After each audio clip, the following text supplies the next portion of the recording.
ایک مرتبہ عبداللہ بن مسعود کے سامنے کچھ لوگوں نے سوال کیا، قرآن پاک کی آیت پڑھی، صحیح مسلم 1887 کے اوپر بھی اس کا ذکر آتا ہے۔ آیت کیا پڑھی؟ بعد اعوذ باللہ من الشیطان الرجیم وَلَا تَحْسَبَنَّ الَّذِينَ قُتِلُوا فِي سَبِيلِ اللَّهِ أَمْوَاتًا بَلْ أَحْيَاءٌ عِنْدَ رَبِّهِمْ يُرْزَقُونَ۔ ٹھیک ہے، اس طرح آیت پڑھی آل عمران کی، تو جس کا مطلب یہ تھا کہ جو شہید ہیں نا، ان کو مردانہ کو، یا اللہ کے راستے میں مارے جانے والوں کو مردانہ کو، وہ زندہ ہیں بلکہ اللہ تعالیٰ ان کو رزق بھی دیتے ہیں۔ تو جب یہ آیت پڑھی نا تو، اور اس کی تفسیر بھی پوچھی عبداللہ بن مسعود سے، تو عبداللہ بن مسعود نے نا انہیں کہا کہ آپ تو یہ مجھ سے پوچھ رہے ہیں،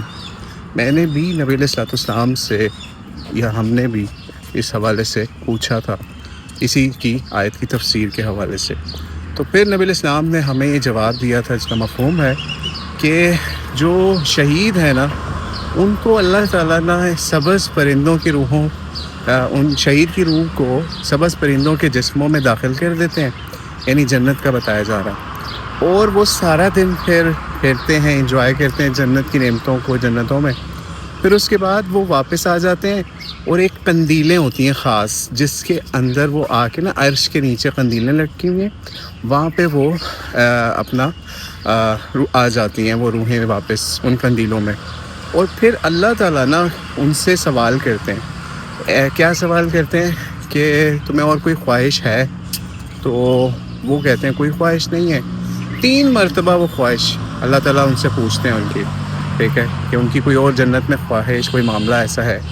پھر وہ کہتے ہیں کہ ہمیں یہی خواہش ہے، یعنی اللہ تعالیٰ اتنا زیادہ ان سے جب پوچھتے ہیں تو پھر وہ کہتے ہیں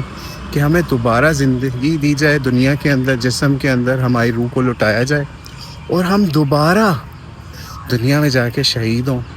اور پھر اس معاملے کے اوپر دوبارہ پہنچ سکیں۔ یعنی آپ یہ سوچئے کہ ہم آج کیا کہہ رہے ہیں، ہماری خواہشیں کیا ہیں، کیا معاملات ہیں۔ مسلم کے اندر یا اور حدیث کی کتابوں کے اندر وہ روایت بھی ملتی ہے نا کہ جو بندہ جس نے کبھی شہادت کی خواہش نہ رکھی یا اللہ کے راستے میں مرنے کی، تو وہ نفاق کے اوپر، اس کے شعبے کے اوپر ایک مرے گا۔ تو آپ سوچ لیجئے کہ جو لوگ اس وقت اللہ کے راستے میں شہید ہو رہے ہیں، ان کی کیا نیتیں ہیں اللہ ہی جانتا ہے، لیکن بہرحال ان کے ساتھ جو ہمیں حدیث میں معاملات پتہ چل رہے ہیں، قرآن کی آیتوں سے پتہ چل رہے ہیں، جو ہم نے آپ کے سامنے صحیح مسلم سے بھی پیش کر دیا، کہ وہ لوگ زندہ ہیں، اللہ ان کو رزق دیتا ہے، اور اصل مردہ لوگ ہم ہیں جو اللہ کے راستے میں